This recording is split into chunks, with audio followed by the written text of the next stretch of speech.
नमस्कार मित्रों, स्वागत है आपका हमारे इस चैनल में। अब आप लोग घर बैठे ही किसी भी उम्र के व्यक्ति का बर्थ सर्टिफिकेट अपने मोबाइल फोन के माध्यम से ही अप्लाई कर सकते हैं, या फिर आपके पास अगर लैपटॉप या कंप्यूटर है तो उससे भी आप अप्लाई कर पाएंगे। प्लस अगर आपके पास मोबाइल फोन है जिससे कि आप हमारे वीडियो को देख रहे हैं तो अपने उसी मोबाइल फोन के माध्यम से भी किसी भी उम्र के व्यक्ति का बर्थ रजिस्ट्रेशन करके उसका बर्थ सर्टिफिकेट बना सकते हैं। तो बर्थ सर्टिफिकेट किस प्रकार से बनाना है और किस प्रकार से आवेदन करना है, इसका कंप्लीट प्रोसेस आज की इस वीडियो में आपको मैं स्टेप बाय स्टेप बताने वाला हूं। तो वीडियो को शुरू से लेकर अंत तक देखना, वीडियो को बिल्कुल भी आपको स्किप नहीं करना है। वीडियो में आगे बढ़ने से पहले आपसे एक छोटी सी रिक्वेस्ट है, अगर आप चैनल पे पहली बार आए हैं तो चैनल को सब्सक्राइब करने के साथ साथ नोटिफिकेशन बेल आइकन को ऑल पे क्लिक करके ऑन कर लीजिएगा, ताकि आप इसी प्रकार की इन्फॉर्मेटिव वीडियो सबसे पहले देख पाएं।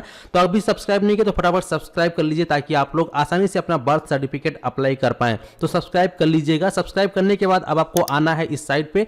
तो इस साइट का लिंक आपको वीडियो के डिस्क्रिप्शन बॉक्स में मिल जाएगा, क्योंकि अगर आप इसको गूगल पे सर्च करेंगे तो इसी नाम से आपको गूगल पे बहुत सारी डुप्लीकेट या फर्जी साइट आपको मिल जाएगा। तो इसीलिए आपको केयरफुली इस साइट पे आना होगा। इस साइट का लिंक मैं आपको अपने वीडियो के डिस्क्रिप्शन बॉक्स में दे दूंगा, वहां से क्लिक करके डायरेक्टली आप इस साइट पे आ जाएंगे। इसका जो URL है dc.crsorgi.gov.in, ठीक है। इस प्रकार से ये इसका URL रहेगा। तो इसी वाले URL पे, इसी वाले डैशबोर्ड पे आपको आना है। और आपको अगर डायरेक्ट गूगल से आना चाहते हैं तो गूगल भी आप डायरेक्टली यही सर्च कर सकते हैं, लेकिन गूगल पे ध्यान रखना है कि आपको URL का ध्यान रखना है बहुत ज़्यादा, क्योंकि बहुत सारी फर्जी इसी से मिलती जुलती साइट आपको देखने को मिल जाएगी। तो आपको फर्जी बर्थ सर्टिफिकेट नहीं बनाना है, नहीं तो आगे चल के आपके ऊपर बड़ी से बड़ी कार्रवाई हो सकती है, ठीक है।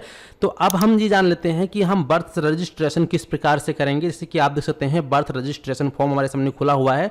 तो बर्थ रजिस्ट्रेशन करने के लिए आप सभी को इसकी ऑफिशियल साइट पर आना है। इसके बाद यहाँ आपको ऑप्शन दिखाई देगा लॉगिन का। आप सीधा यहाँ पे लॉगिन बटन पे क्लिक करेंगे और यहाँ आपको ऑप्शन दिखाई देगा जनरल पब्लिक, इस पे क्लिक करेंगे। जैसे ही आप इस ऑप्शन पे क्लिक करेंगे, क्लिक करने के बाद आपके सामने इस प्रकार से डैशबोर्ड ओपन हो जाएगा। तो यहाँ पे आपको अपना मोबाइल नंबर डाल के लॉगिन करना पड़ेगा। लेकिन अगर आप इस साइट पे फर्स्ट टाइम आए हैं तो आपको सबसे पहले अपना रजिस्ट्रेशन करना है। तो इसीलिए आपको साइन अप पे क्लिक करना है और इसके बाद यहाँ पे आपको अपना नेम डालना है। आपका लास्ट नेम है तो वो डालेंगे, या फिर सिंगल नेम है तो फर्स्ट नेम ही डालेंगे। इसके बाद यहाँ पर जो भी आपका जेंडर है, मेल या फीमेल, वो आप सेलेक्ट करेंगे। आपका जो भी यहाँ पर डेट ऑफ बर्थ है वो आप यहाँ से अपनी डेट ऑफ बर्थ को सिलेक्ट करेंगे। और इसके बाद फिर यहाँ पर आप लोग इस प्रकार से नेक्स्ट पर क्लिक करेंगे। तो नेक्स्ट पे क्लिक करने के बाद सेकंड चरण में आपका जो भी स्टेट है आप यहाँ पे अपने स्टेट का चयन कर लेंगे। आप जिस भी राज्य से बिलोंग करते हैं वो अपना स्टेट आप सिलेक्ट करेंगे। यहाँ पे भारत के सभी राज्य के लोग अपना आवेदन कर सकते हैं, कोई प्रॉब्लम नहीं है। तो यहाँ पे अपना स्टेट सेलेक्ट करेंगे। इसका जो भी आपका डिस्ट्रिक्ट है वो आप यहाँ पे डिस्ट्रिक्ट सेलेक्ट करेंगे। इसके बाद जो भी आपका सब डिस्ट्रिक्ट है वो आप सेलेक्ट करेंगे। आपका जो भी विलेज है विलेज सेलेक्ट करेंगे, ठीक है। विलेज या टाउन जो भी है वो आप यहाँ पे सेलेक्ट करेंगे पहले, फिर अपने विलेज का नाम सेलेक्ट करेंगे, अपना एरिया पिन कोड डालेंगे, हाउस नंबर, बिल्डिंग वगैरह है तो वो डालेंगे और फिर आप यहां पे नेक्स्ट ऑप्शन पे क्लिक करेंगे। इसके बाद यहां पर आपके सामने ऑप्शन आएगा आधार नंबर डालने का। तो आप अपना आधार का नंबर डालेंगे, नेशनलिटी आप सेलेक्ट कर लेंगे इंडियन। इसके बाद इस पे टिक करेंगे और नेक्स्ट पे क्लिक करेंगे। इसके बाद फिर आपसे आपका मोबाइल नंबर मांगा जाएगा। तो इस प्रकार से आपके सामने नंबर मांगने का ऑप्शन आ चुका है। अब यहाँ पे अपना नंबर डालेंगे और सेंड OTP पे क्लिक करेंगे। आपके नंबर पे OTP आएगा, वो डाल के आप सबमिट करेंगे तो आपका यहाँ पर एक अकाउंट क्रिएट हो जाएगा। तो मेरा पहले से अकाउंट क्रिएट है, इस प्रकार से आपको भी अपना अकाउंट क्रिएट कर लेना है। अकाउंट क्रिएट होने के बाद पुनः आप यहाँ पे जनरल पब्लिक पे क्लिक करेंगे और इसके बाद यहाँ पर आप सभी के सामने लॉगिन का अकाउंट क्रिएट हो जाने के बाद पुनः आप यहाँ पे लॉगिन पे क्लिक करेंगे, जनरल पब्लिक पे क्लिक करेंगे। इसके बाद इस प्रकार से इंटरफेस आएगा। अब यहाँ पे आप अपना वही मोबाइल नंबर डालेंगे, जो भी कैप्चा कोड यहाँ दिख रहा है, कैप्चा कोड को आप सॉल्व करके यहाँ डालेंगे और फिर आप लॉगिन बटन पे क्लिक करेंगे। इसके बाद आप देख सकते हैं आपके उसी नंबर पर एक OTP भेजा गया है। तो इसके बाद आप तो यहाँ पे आप देख पाएंगे इस प्रकार से फिर आपके नंबर पे OTP भेज दिया गया है। तो आपके नंबर पे जो OTP आया है वो OTP आप यहाँ डालेंगे और फिर लॉगिन बटन पे क्लिक करेंगे। तो जैसे ही आप लॉगिन करते हैं, लॉगिन इस प्रकार से आप हो जाएंगे। आपका डैशबोर्ड इस प्रकार से आ जाएगा। यहाँ पर जो भी आपका यूजर ID आपने बनाया था स्टार्टिंग में, वो यूजर ID इस प्रकार से आ जाएगा। अब आपको अपना बर्थ सर्टिफिकेट बनाने के लिए किस प्रकार से आवेदन करना है। तो बर्थ सर्टिफिकेट आवेदन करने के लिए, बर्थ सर्टिफिकेट का रजिस्ट्रेशन करने के लिए यहाँ आपको ऑप्शन दिखाई देगा बर्थ, इस पे क्लिक करेंगे। यहाँ आपको कई सारे ऑप्शंस दिखाई देंगे। तो यहाँ आपको एक और ऑप्शन दिखाई देगा रिपोर्ट बर्थ, इसी पे आपको क्लिक करना है। जैसे ही आप इस ऑप्शन पे क्लिक करते हैं कुछ सेकंड के बाद आप सभी के सामने इस प्रकार से बर्थ रजिस्ट्रेशन फॉर्म ओपन हो जाएगा। अब यहाँ पर जो भी आपका स्टेट है आप यहाँ पे अपना स्टेट का चयन करेंगे और इसके बाद फिर यहाँ पर आपके सामने ऑप्शंस आएगा प्राथमिक भाषा प्राइमरी और यहाँ पर हिंदी। तो यहाँ पे इसको ऐसे ही रहने दीजिएगा। इसके बाद यहाँ पर आपको सबसे पहले उसका जन्म तिथि चयन कर लेना है। तो आपकी जो भी जन्म तिथि है वो आप अपनी जन्म तिथि यहाँ से चयन कर लेंगे। चलिए एग्जाम्पल के लिए यहाँ पे मैं इस प्रकार से चयन कर लेता हूँ। इसके बाद यहाँ पे जो जन्म तिथि आपने यहाँ पे सेलेक्ट की है वही सेम जन्म तिथि आपको यहाँ पर भी सेलेक्ट करनी है कंफर्मेशन करने के लिए। अब इसके बाद यहाँ पे बर्थ का समय पूछ रहा है, जन्म का समय। तो जो भी उसका जन्म का समय रहा होगा वो आप यहाँ पे उसके जन्म का समय चयन कर लेंगे। अब इसके बाद यहाँ पे उसका लिंग क्या है, यानी कि उसका जेंडर क्या है, मेल या फीमेल जो भी है जिसका आप बर्थ सर्टिफिकेट अप्लाई कर रहे हैं तो वो आप यहाँ से सेलेक्ट कर लेंगे। जैसे कि यहाँ पे मैं फिलहाल अभी 2024 का अप्लाई कर रहा हूँ, आप चाहें तो किसी भी उम्र का अप्लाई कर सकते हैं, इसमें कोई प्रॉब्लम नहीं होती है। हाँ, अगर आपका उम्र ज़्यादा है तो ऐसे में आपको एफिडेविट वगैरह देने पड़ेंगे, वो आगे मैं आपको बताऊँगा कैसे पता चलेगा, ठीक है, आगे मैं आपको वही पूरा बताऊँगा। तो सबसे पहले यहाँ पर हमने जो है जेंडर को सेलेक्ट कर लिया है। अब इसके बाद यहाँ पर आधार ID मांग रहा है। जैसे कि मान लीजिए अभी तो इसका जन्म ही हुआ है तो इसका आधार तो है नहीं, तो यहाँ पे आधार ID नहीं है तो इसको ऐसे ही छोड़ देंगे। और अगर आपका उम्र 10 साल 15 साल 20 साल या 25 साल का है तो आपका आधार तो बना ही होगा, तो यहाँ पे अपना आधार नंबर भी आप दे देंगे, ठीक है। अब इसके बाद यहाँ पे नेक्स्ट ऑप्शन आता है बच्चे का नाम नहीं रखा गया है। यदि बच्चे का नाम नहीं है तो कृपया इस बॉक्स पे टिक करेंगे। बच्चे का नाम नहीं रखा गया तो उस पर टिक करेंगे। बच्चे का नाम अगर रखा गया है तो फिर यहाँ पे आपको उस बच्चे का जो भी नाम है वो नाम आप यहाँ पे टाइप कर देंगे। तो इस प्रकार से हमने बच्चे का नाम टाइप कर दिया है। अब यहाँ पे जैसे आप नाम टाइप करेंगे इंग्लिश में, ऑटोमेटिक यहाँ पे हिंदी में कन्वर्ट हो जाता है, ठीक है। अब इसके बाद यहाँ पे कंफर्म करना पड़ेगा आपको, जो नेम आपने ऊपर डाला है वही सेम नेम आपको नीचे भी डालना होगा। तो चलिए यहाँ पर हम टाइप कर देते हैं कंफर्म करने के लिए। तो हमने यहाँ पे डाल दिया है। अब इसके बाद आपसे पूछा जाएगा फादर इन्फॉर्मेशन, तो यहाँ पे उसके फादर का क्या नाम है वो फादर का नेम डालेंगे। तो यहाँ पे चलिए हम उसके फादर का नाम टाइप कर देते हैं। तो यहाँ पे हमने फादर नेम टाइप किया। फादर नेम टाइप करते ही यहाँ पे हिंदी में ऑटोमेटिक आ चुका है। अब इसके बाद उसके फादर का जो भी मोबाइल नंबर है वो मोबाइल नंबर आप यहाँ टाइप करेंगे, और अगर ईमेल आईडी है तो यहाँ टाइप करेंगे, और उसके फादर का आधार कार्ड नंबर भी आपको यहाँ पे टाइप कर देना है।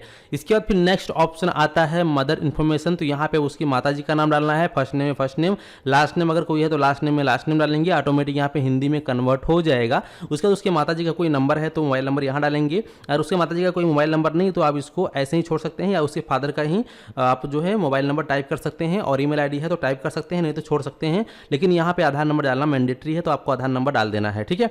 अब इसके बाद यहाँ पे ये पूछ रहा है बच्चे के जन्म के समय माता या पिता का पता क्या रहा। तो यहाँ पे पता क्या है, तो यहाँ पे भारत में ही टिक रहने देंगे। इसका जो भी उसका स्टेट था तो वो स्टेट आप यहाँ से चयन कर लेंगे, उसका जो भी स्टेट है, ठीक है। और इसके बाद फिर यहाँ पर उसका जो भी डिस्ट्रिक्ट है आप यहाँ पे उसका डिस्ट्रिक्ट का चयन करेंगे। जैसे एग्जांपल के लिए चलिए मैं यहाँ पे एक डिस्ट्रिक्ट को सेलेक्ट कर लेता हूँ, और इसके बाद जो भी उसका उप जिला है वो आप सेलेक्ट करेंगे। इसके बाद यहाँ पे उसका ग्राम पंचायत क्या है, विलेज है या टाउन है, जो भी तो वो सेलेक्ट करेंगे। इसके बाद फिर यहाँ पे ग्राम या शहर का नाम पूछ रहा है, तो जो भी उससे ग्राम या शहर का नाम है तो वो आप सेलेक्ट कर लेंगे। उसका जो भी उसके एरिया पिन कोड है वो आप यहाँ डालेंगे, और अगर उसका हाउस नंबर या बिल्डिंग नेम है, street name, post office name है तो वो डालेंगे, भाग संख्या वगैरह है तो वो डालेंगे, मकान नंबर है तो डालेंगे, सड़क या गली का नाम है तो डालेंगे। अदरवाइज इसको आप छोड़ सकते हैं, कोई दिक्कत नहीं। मेन चीज़ें आपने यहाँ पे फिलअप कर ही लिया है, ठीक है। अब इसके बाद यहाँ पे नेक्स्ट ऑप्शन आता है माता या पिता का अस्थायी पता। तो अगर माता और पिता का अस्थायी पता जो आपने भी ऊपर डाला है वही है तो आप यस करेंगे, और अगर अलग है तो आप यहाँ पे नो पे क्लिक करेंगे। तो यहाँ पे सही है तो हम इस पर टिक करेंगे, इस पर से आप टिक करते हैं। अब इसके बाद जन्म का स्थान पूछ रहा है, बच्चे का जन्म कहाँ हुआ था, घर में हुआ है, हॉस्पिटल में हुआ है या अन्य किसी स्थान पे हुआ है, तो वो आप सेलेक्ट करेंगे। चलिए यहाँ पे मैं हॉस्पिटल को सिलेक्ट कर लेता हूँ।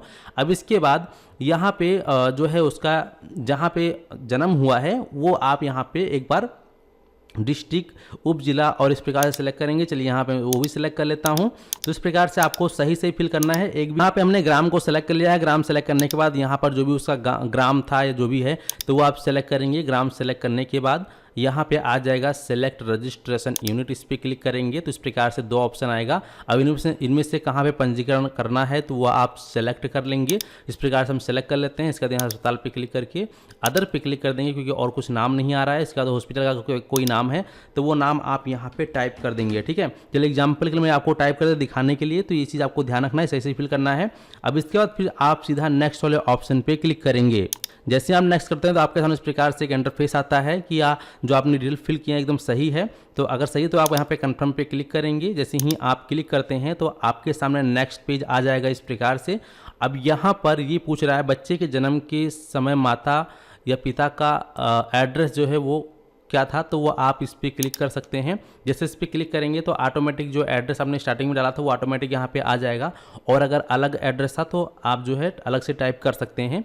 अब इसके बाद यहाँ पे फादर इन्फॉर्मेशन पूछ रहा है, तो फादर इन्फॉर्मेशन में आपको क्लिक करना है और पिता का क्या है तो वो सेलेक्ट करना है, यानी उसका धर्म क्या है, हिंदू है, मुस्लिम है, सिख, ईसाई, बौद्ध, जैन, अन्य जो भी है वो आप सेलेक्ट करेंगे। चलिए यहाँ पे हम इसको सेलेक्ट कर लेते हैं। अब इसके बाद हम इस पर क्लिक करेंगे।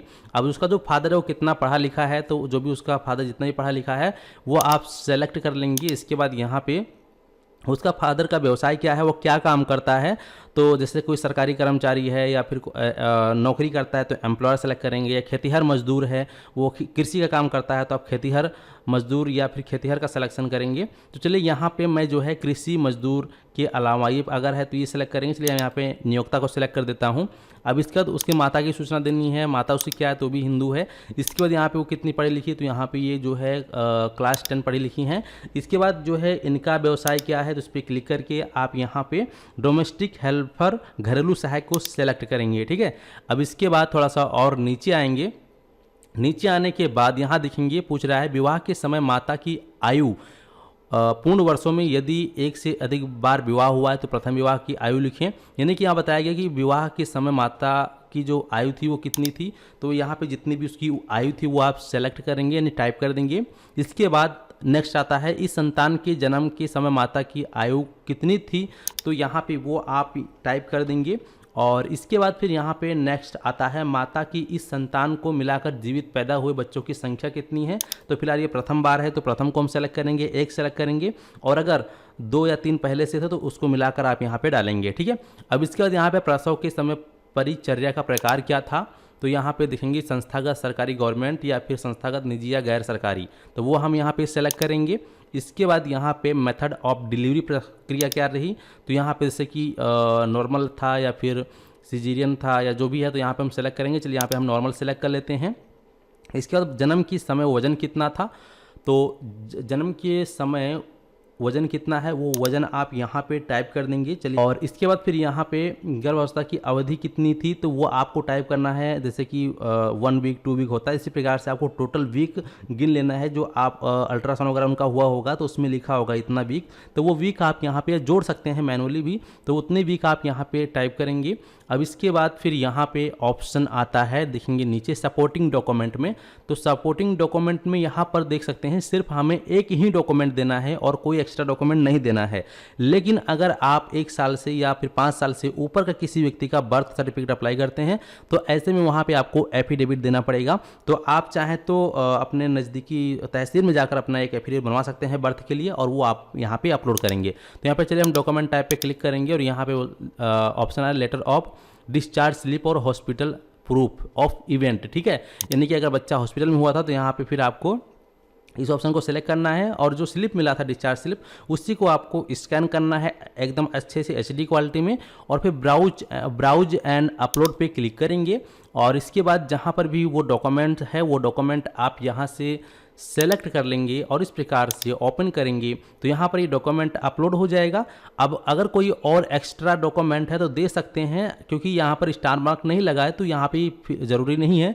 लेकिन अगर आपके पास ये डॉक्यूमेंट है तो दे सकते हैं कि पैन कार्ड मांग रहा है तो पैन कार्ड आप उसके माता का या पिता का पैन कार्ड अपलोड कर सकते हैं, कोई प्रॉब्लम नहीं है। तो चलिए एग्जांपल के लिए यहाँ पर मैं एक डॉक्यूमेंट दे ही देता हूँ, वैसे इससे कोई इशू नहीं होता है, ठीक है। या चलिए मैं डिलीट कर देता हूँ। यहाँ पे जो मांगा गया है, जो मैंडेटरी है वो देना जरूरी है, और जो मैंडेटरी नहीं है अगर आप नहीं देना चाहते हैं तो नहीं भी देंगे तो कोई इशू नहीं होता है, ठीक है। तो यहाँ पे हमने डॉक्यूमेंट हटा दिया है, जो मैंडेटरी था हमने वही दे दिया है। अब इसके बाद हम फिर जो है नेक्स्ट ऑप्शन पे क्लिक करेंगे। नेक्स्ट ऑप्शन पे क्लिक करने के बाद यहाँ देखेंगे अमान्य फॉर्म सबमिशन, कुछ डिटेल हमने अगर छोड़ दिया होगा तो इस प्रकार से आपके सामने भी एरर आएगा। चलिए हम देखते हैं हमने क्या छोड़ा है। तो दोस्तों यहाँ पे हमने मिस्टेक किया था, आप देख पाएंगे यहाँ पर ये रेड कलर से हाईलाइट कर रहा है। तो ये हमने मिस्टेक किया था, यहाँ पे 65 डल गया था, सॉरी, यहाँ पे जो है 6 डालेंगे ओनली, ठीक है। और इसके बाद यहाँ पे कितना वीक था तो वो वीक डालना है, क्योंकि वीक डालना ज़रूरी है।